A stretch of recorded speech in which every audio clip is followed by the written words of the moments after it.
Okay. So today, my understanding is that this is going to be sort of a general introduction to matrix product states, which are a particular class of quantum states, which are entanglement restricted in the sense I'll discuss later, which are useful for variational calculations in one dimension, and also to sort of show where they fit in the general scheme of many-body systems. I'm going to discuss other numerical methods for many-body problems more generally, and also some rudimentary background on why the quantum many-body problem is hard to begin with. So we'll start there at the first point with many-body problems in general. So for the classical many-body problem, it's governed by Hamilton's equations here. You see some Hamilton's function of Q and P, the conjugate positions in momenta. And this amounts to 6n first-order ODEs, where n is the number of particles. And if you wanted to solve this on a computer, what you have to store is the Q and P of each particle. So that's 6n different variables. And you can integrate this with standard ODE techniques. This is just sort of a matrix-valued ODE problem. And so at worst case, this is going to be quadratic in n. So we would say that's a solvable problem in a sense that I'll make more rigorous in just a moment. In contrast, for the quantum many-body problem, what we have to solve is Schrödinger's equation here for this function psi. And this is a function of all of the coordinates of the particles as well as time. So it is one 3n-dimensional partial differential equation. What we have to store involves all of these different coordinates, and that means that the space we need is exponential in the number of particles. In addition, because the space in which this function lives is in a very high-dimensional, exponential, and n-dimensional space, even if we wanted to just discretize and integrate like we did up here, the effort to do that is also exponential. So there's a fundamental difference between solving classical problems and quantum problems. So what do I mean when I say a problem is hard or not hard? That falls under the heading of computational complexity theory. And so to answer those sorts of questions, you have to ask further questions like what are the resources used in solving the problem? In addition, what type of computer is used? So in that sense, I mean, are we using a classical computer or a quantum computer? So a very abbreviated hierarchy of this is shown here at the top. This is X time, which is the class of problems which require exponential time in order to solve. Below that, a subclass of that is P space, which is the set of problems which have polynomially growing space constraints. So for example, these Hamilton's equations, the amount of space we need grows linearly with the number of particles. So that's an element of P space. And then further down the chain, I'll start at the bottom here. P is the class of problems which can be solved efficiently using only polynomial resources in space and time. So for example, this is in P because it is polynomial in both space and time. Okay, so we would say that problems in P are efficiently solvable on a classical computer. NP, on the other hand, says if you give a computer a proposed solution to a problem, it can efficiently verify that that is a solution. There's further technical constraints, but essentially it means you can verify that there is a solution, which means, of course, if you can solve it, then you can generate a solution and then verify it. So all problems that are in NP are in P, but it's unknown what the precise relationship between NP and P is. So problems in NP exist for which we don't know how to efficiently solve them. An example of this is the so-called subset sum problem, which says if you're given some set of integers, is there any non-empty subset which sums to 0? It's easy if you're given some subset, you can check if it sums to 0 or not, but there's no known algorithm with which you can answer this question in polynomial time. And I'll mention, by the way, that if you can prove that P is equal to P or not equal to NP, you can get $1 million. So this is currently of great interest, far beyond just academic interest. On the other side here is if you have a quantum computer, sort of the analogs to NP and P are so-called BQP. This is bounded quantum polynomial. And the more fanciful quantum Merlin-Arthur, this says if you have a quantum computer, you can solve such problems efficiently. So like factorization of integers is in BQP. QMA is if you were given an answer to a problem, a quantum computer can efficiently check whether or not that's a solution. But for those problems, we don't know how to efficiently solve them, even with a quantum computer. Okay, so now let's return to this problem. We saw before that we need exponential time and space constraints to solve the quantum mini-body problem. So why precisely is the quantum mini-body problem so hard? In principle, we just know the equation. And the difficulty, why the space in which these solutions is so big, is this phenomenon of quantum entanglement, which I'll state loosely is that this is an example of an entangled turtle, which is a two-turtle state, which is not a product of one turtle states. So this doesn't look like you can cut it in any way to get two well-defined turtles. I see enough of you have heard that joke before. It's not funny anymore. Just as an example, if we consider a lattice which has two sites, we put two bosons in it, the dimension of this Hilbert space is 3. But very quickly, even if we just consider 5 sites with 5 bosons, already this is 126, and it blows up exponentially. So there's no scalable way with which we can just write down this problem on a computer and solve it. So what can we do about this? Now I want to discuss some of the most successful, widely used methods for the quantum mini-body problem.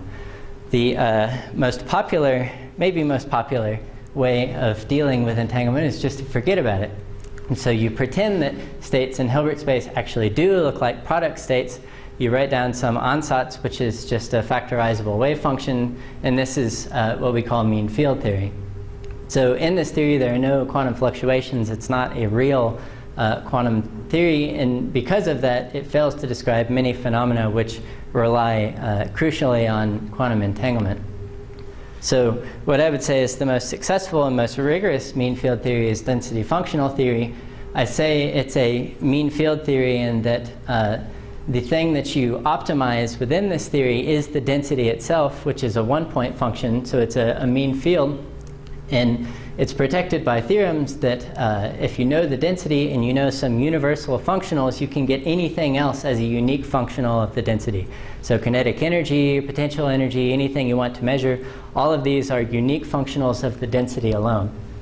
So density functional theory is very widely used in solid state or quantum chemistry, where efficient approximations to these universal functionals are known. But of course, there's no free lunch, because it has been shown that if you could efficiently even compute these universal functionals in principle, that means you could solve problems that are hard for quantum computers efficiently on classical computers, and it's widely believed that this can't be done.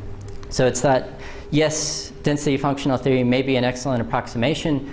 You may be able to approximate these universal functionals well in some cases, but this is not a black box solution. There's no way that you could have an efficiently computable function that does this.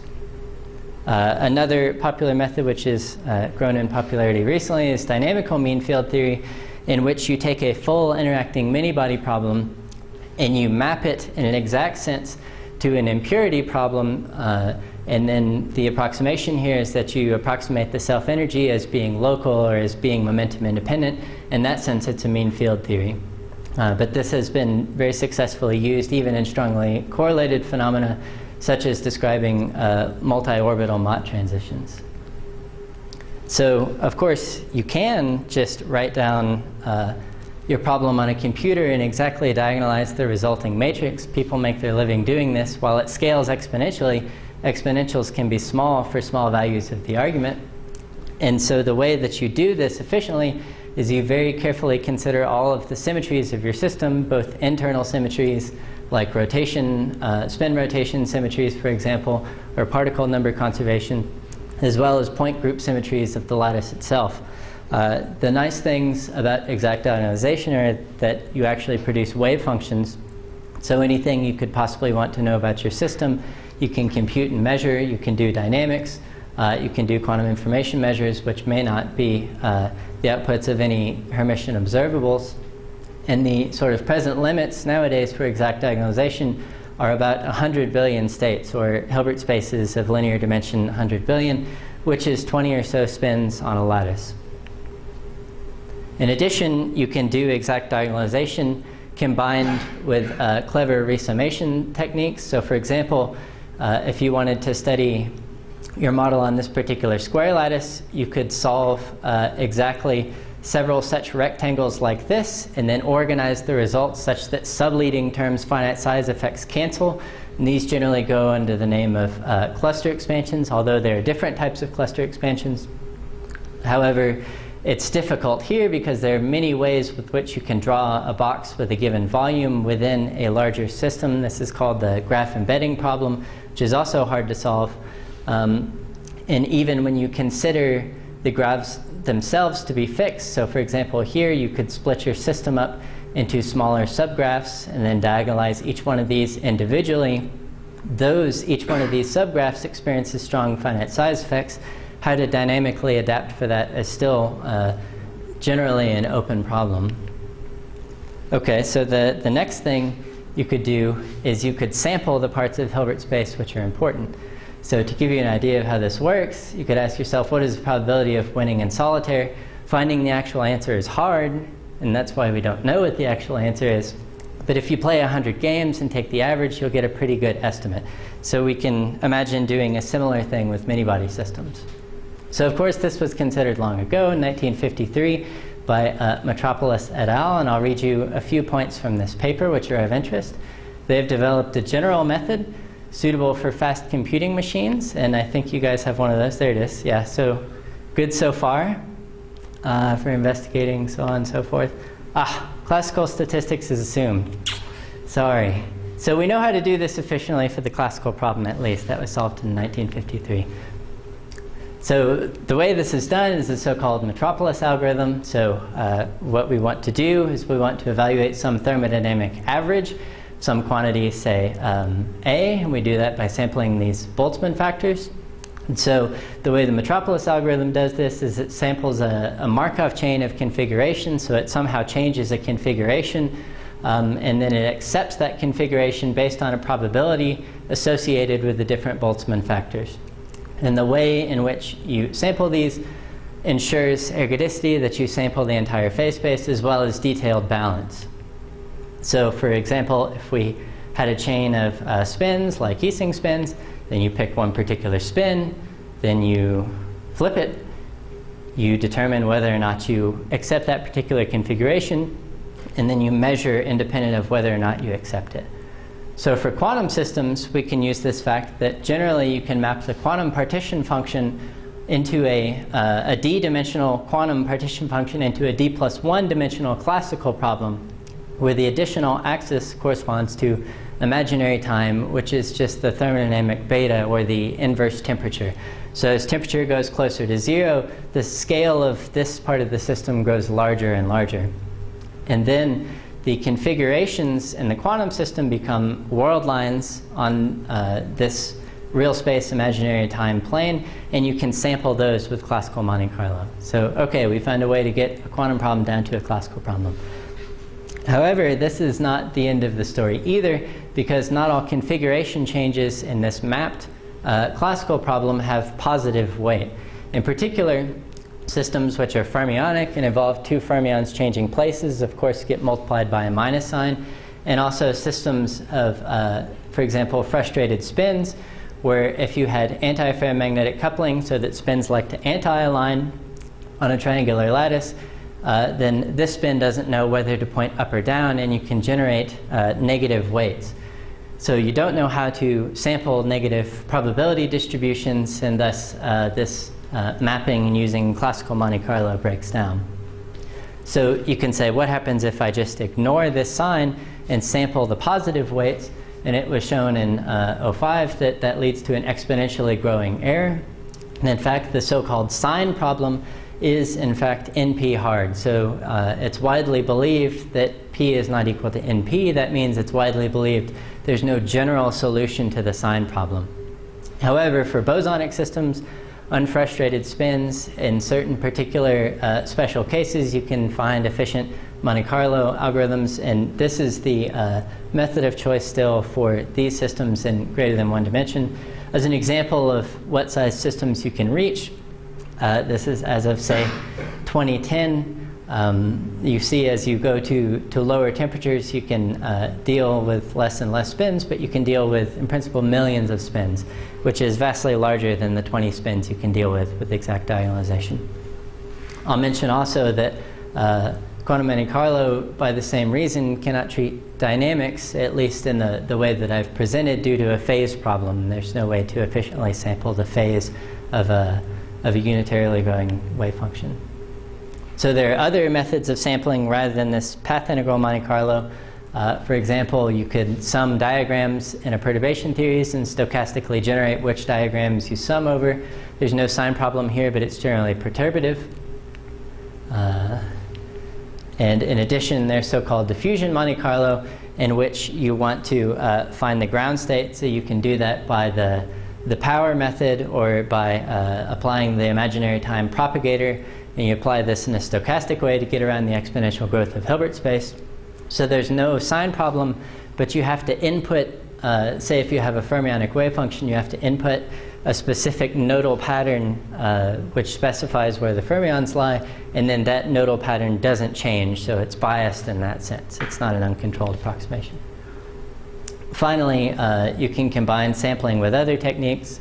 So for example, in the so-called truncated Wigner approximation, you can use mean field equations to propagate forward in time, but then you can sample your initial distribution over some quantum noise which is present in the initial distribution, and hence go beyond mean field in that sense. Okay, so now that I've talked about what some of the other methods are, so you can either just directly solve the problem, you can ignore entanglement altogether, or you can try to sample which parts of Hilbert space are important. We'll now turn to my favorite way of dealing with the mini-body problem, which is matrix product states. And so to introduce those, I'll return to this problem of why is Hilbert space so big? It's because of entanglement.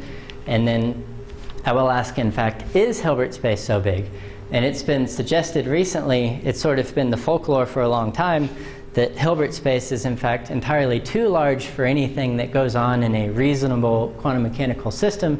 And that was made rigorous in these recent papers, which say that if you're given some initial state, which is represented by this black point in this very large Hilbert space, and you allow it to evolve under an arbitrary, time-dependent Hamiltonian, can be long-range, can even be dissipative. However, you only let it evolve for a reasonable time, which I'll take to mean that it's only polynomial in the size of the system, that the set of states you can reach in Hilbert space, here this red set of states, is exponentially small. So that says that, in fact, yes, Hilbert space is entirely too big. If we don't wait exponentially far into the future, we don't see most of this. We only see small regions around where we started. So now the question is, can we parameterize this exponentially small relevant sector? And that's what I want to show today, is that matrix product states provide such a characterization of a small corner of Hilbert space, which is relevant. Okay, so the particular small sector of Hilbert space I'm talking about is the set of states which obey a so-called area law.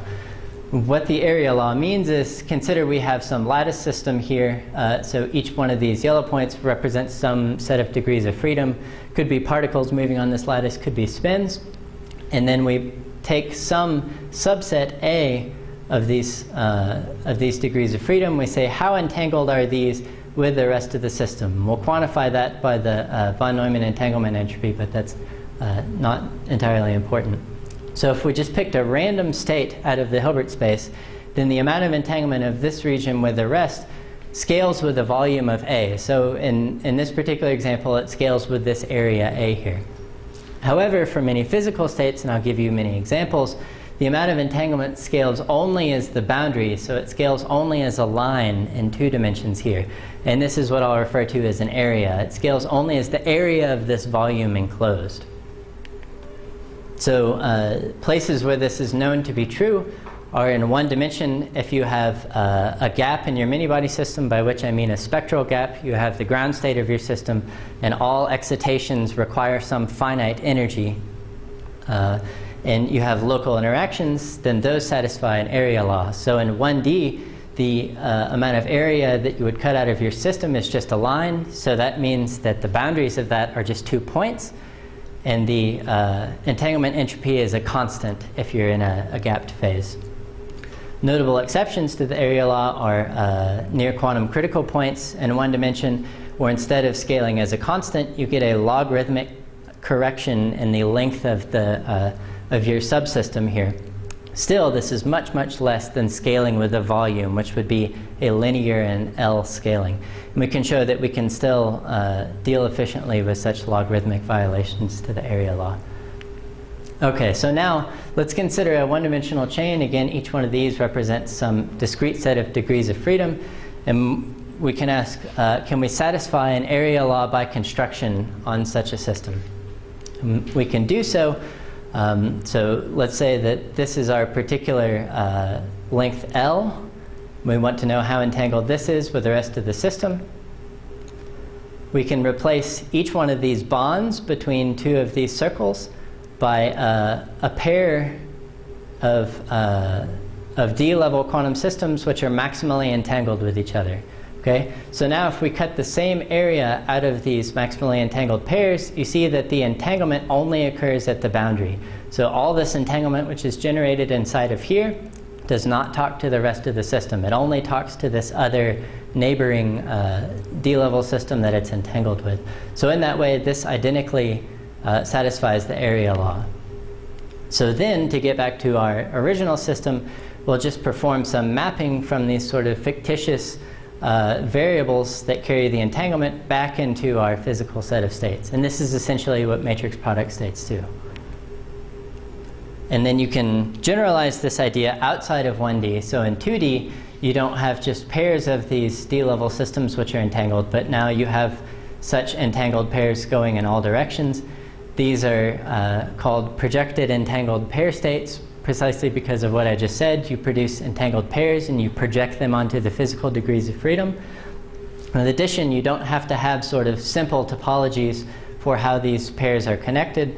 This is another class of variational states, which is called MERA, for multi-scale entanglement renormalization ansatz, which is just to say that this general idea of having local tensors which remove entanglement from some fictitious system and project into a physical system is a burgeoning area of research, and there are many ideas beyond what I'll be presenting. However, the theory of matrix product states, this one-dimensional topology, is the most well studied.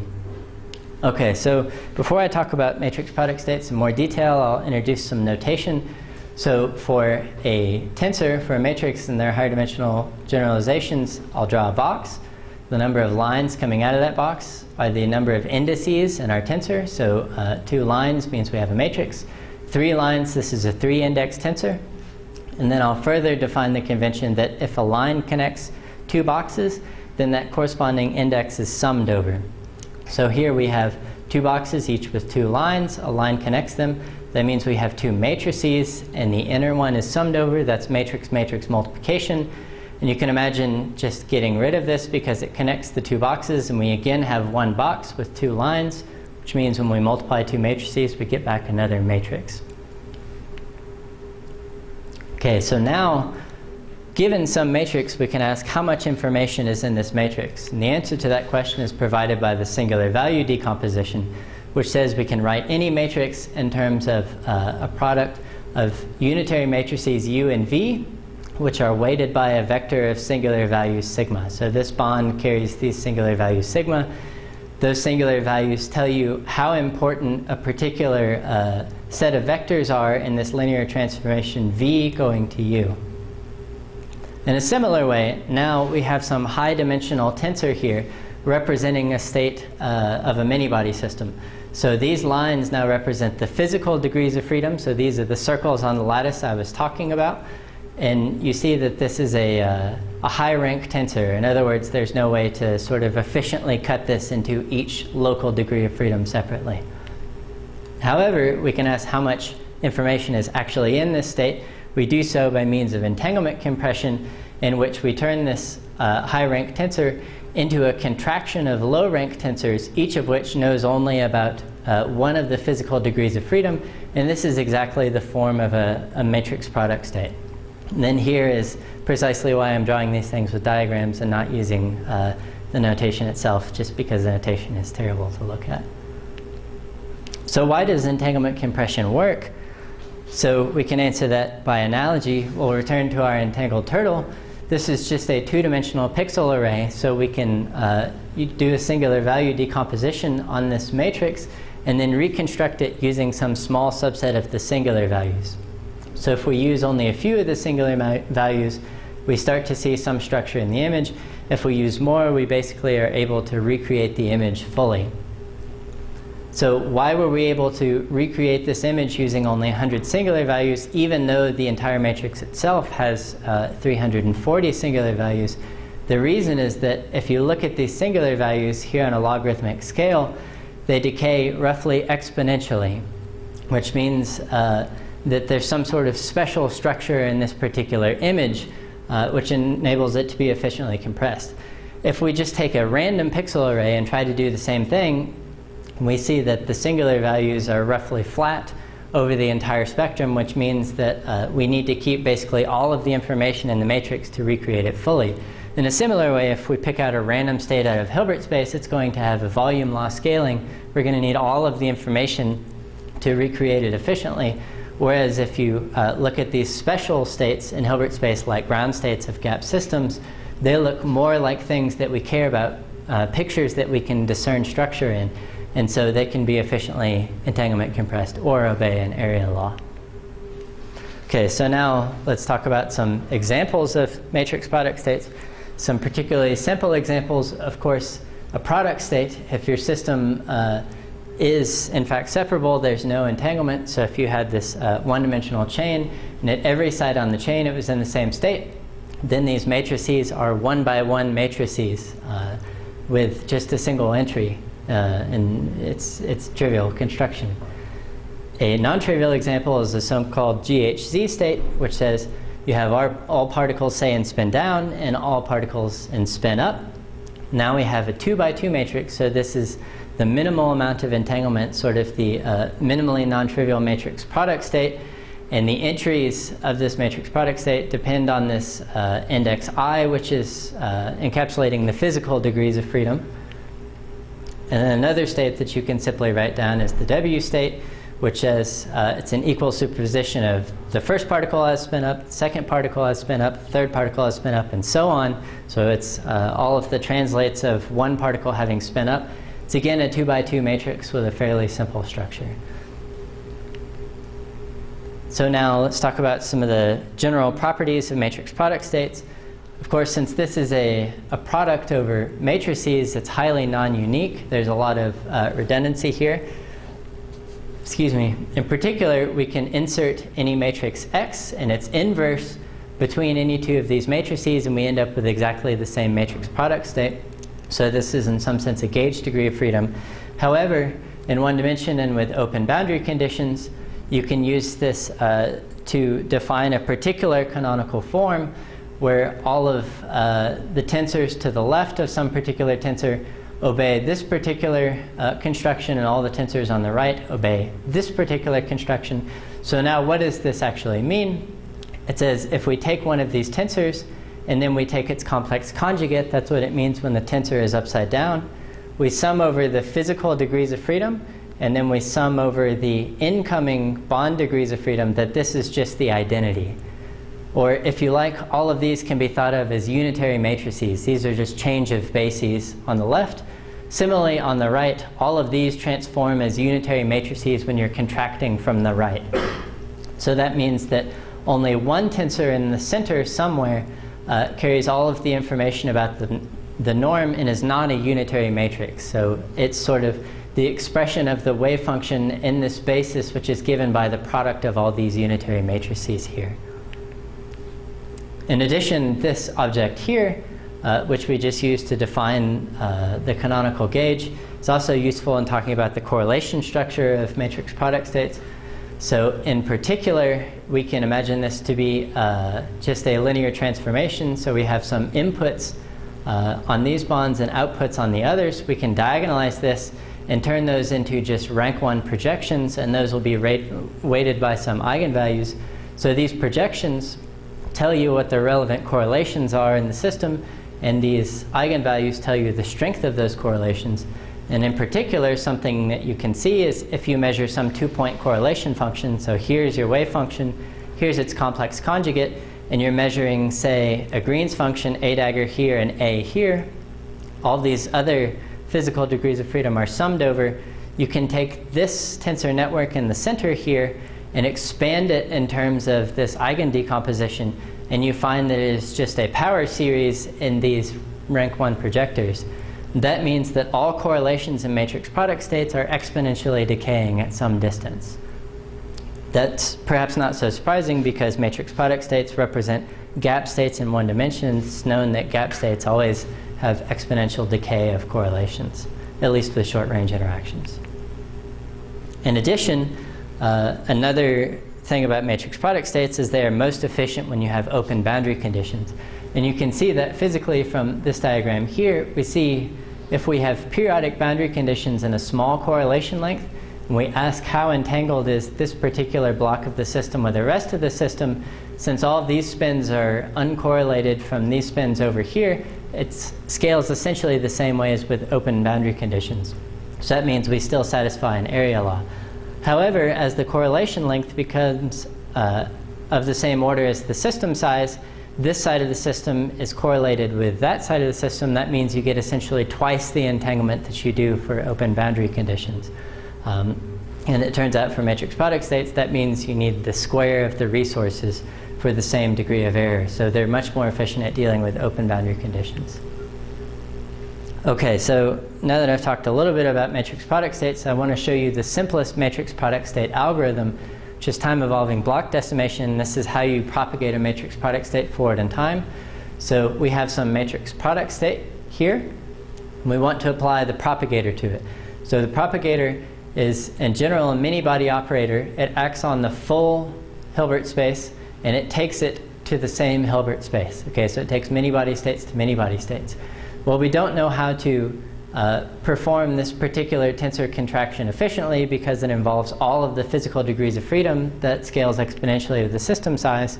However, if our Hamiltonian, for example here, the Hubbard Hamiltonian, depends only on nearest neighbors, so particles can only move between neighboring sites in the lattice, then we can approximate this propagator by a series of propagators which act only on neighboring sites in the lattice.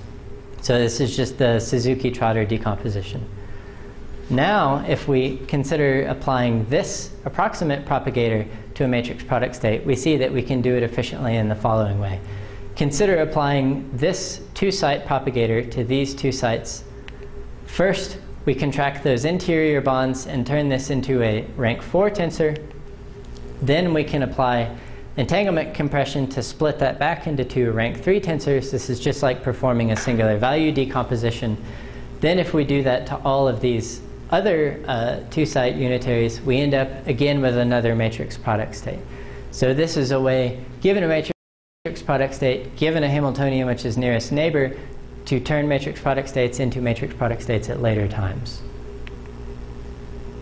However, what happens if you have something that's not nearest neighbor, that's long-range interacting? So for example, something which decays as 1 over r cubed as we have for dipolar interacting systems. So to deal with such objects, we'll have to introduce the concept of a matrix product operator, which is this structure here. You see it looks like a matrix product state, but now it has both incoming and outgoing indices in the physical Hilbert space. So if we were to apply this to a matrix product state, contract over these physical degrees of freedom, then these bonds, these dimensions, essentially multiply. And so this is meant to say this has a larger bond or more entanglement in the system. You see that matrix product operators take matrix product states to matrix product states. So this is the natural operator structure. And the great thing about matrix product operators, just as we saw earlier, we can write down some simple matrix product states even if they're entangled.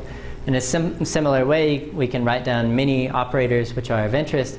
So for example, local operators, like if you had a magnetic field, or nearest neighbor operators, like nearest neighbor tunneling, and even operators which decay exponentially with the distance between 2 sites, So we saw with matrix product states, naturally they give states with exponential correlation. In a similar way, matrix product operators can very efficiently represent interactions which decay exponentially with the distance between lattice sites. So then you can ask, what about power law interactions? And the way that you can handle this is by using a series of decaying exponentials and fitting that to some particular monotonically decaying function, for example, a power law. And this works amazingly well. So even with 7 exponentials, you can recreate 1 over r cubed decay out to, say, 500 lattice sites with a residual of a part in 100 billion. Okay, so now we can state sort of a general variational formulation for using matrix product states as an ansatz for strongly correlated systems. So we do so by, say, finding the ground state, which means we minimize the energy functional. So here is the Hamiltonian, represented as a matrix product operator. Here's the state psi, represented as a matrix product state with some fixed amount of resources. And then lambda is a Lagrange multiplier, which is fixing the norm of psi here. So this is the energy functional, which is to be minimized, and then this is just its diagrammatic representation. So now, how do we minimize this? We minimize by taking the derivative with respect to the parameters of one of these tensors. So we minimize locally at one particular lattice site. And then with suitable choice of the gauge conditions, we can turn the tensor network diagram, into this sparse eigenvalue problem. So you see that this network contracted altogether acts only on the degrees of freedom of a single one of these matrix product state tensors and takes them into the space of that same local tensor. So this is just a linear eigenvalue problem in this reduced dimensional space. And now the Lagrange multiplier becomes the energy eigenvalue. You can solve this efficiently using your favorite sparse eigenvalue solvers. And then by repeating this, sweeping back and forth over all of the degrees of freedom in your lattice, you converge towards the energy minimum. Of course, you can consider more general functionals than just the ground state energy functional. You can find a state which minimizes the energy subject to the constraint that it's orthogonal to all lower lying states that finds excited states. You can minimize the distance between two states with one of them having fixed parameters. So this is entanglement compression. You can also minimize the distance between a matrix product state and an operator acting on another state. And this is one of the wonderful things about matrix product states, is because they're actual representations of wave functions, you can compute things in these norms exactly. And you can construct operators also exactly. It's just because there's a fixed amount of entanglement in the system, you can write down an efficient ansatz for these sorts of things. Okay, so as an example of the convergence behavior, this M is meant to represent the dimension of that fictitious bond which connects matrix product tensors. And this is the energy as you sweep across lattice sites doing this minimization procedure and also increasing this bond dimension. And you see that as you sweep, you get closer and closer to the true ground state energy here. And also as you increase the amount of entanglement, you're able to better and better represent the state. Also, even with fixed resources, with a relatively small bond dimension of 20, so remember for 20 spins on a lattice, the Hilbert space dimension is 100 billion, and here we have 1,000 sites, and we're getting away with a matrix that is 20 by 20. You're able to very efficiently recreate the ground state. And the actual first algorithm developed using matrix product states, even though it wasn't understood at the time, is called density matrix renormalization group. And it's useful to connect those two ideas. So first of all, the renormalization group, as formulated by Wilson, investigates what happens to a system under changes of scale. And it says near critical points, the system should be insensitive to changes under scale. So to make this into a numerical procedure, you could imagine you have some set of degrees of freedom, consider these again to be spins on a lattice, which form your system. You have something else, which is the environment, and you want to somehow grow this and see how the effective description changes as you change the scale. And what Wilson proposed was to diagonalize this small set of degrees of freedom and then keep only some subset of those when you enlarge your Hilbert space, what he said were the relevant degrees of freedom to keep were the low energy states.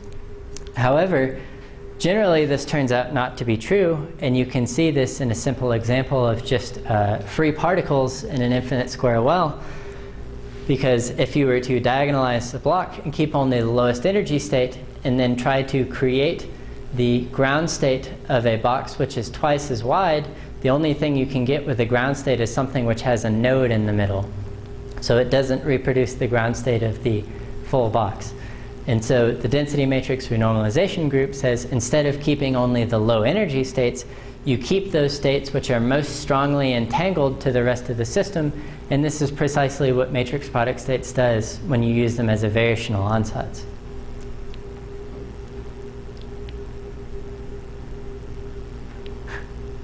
Okay, so, and then just some examples of the code, the sorts of things that you can compute.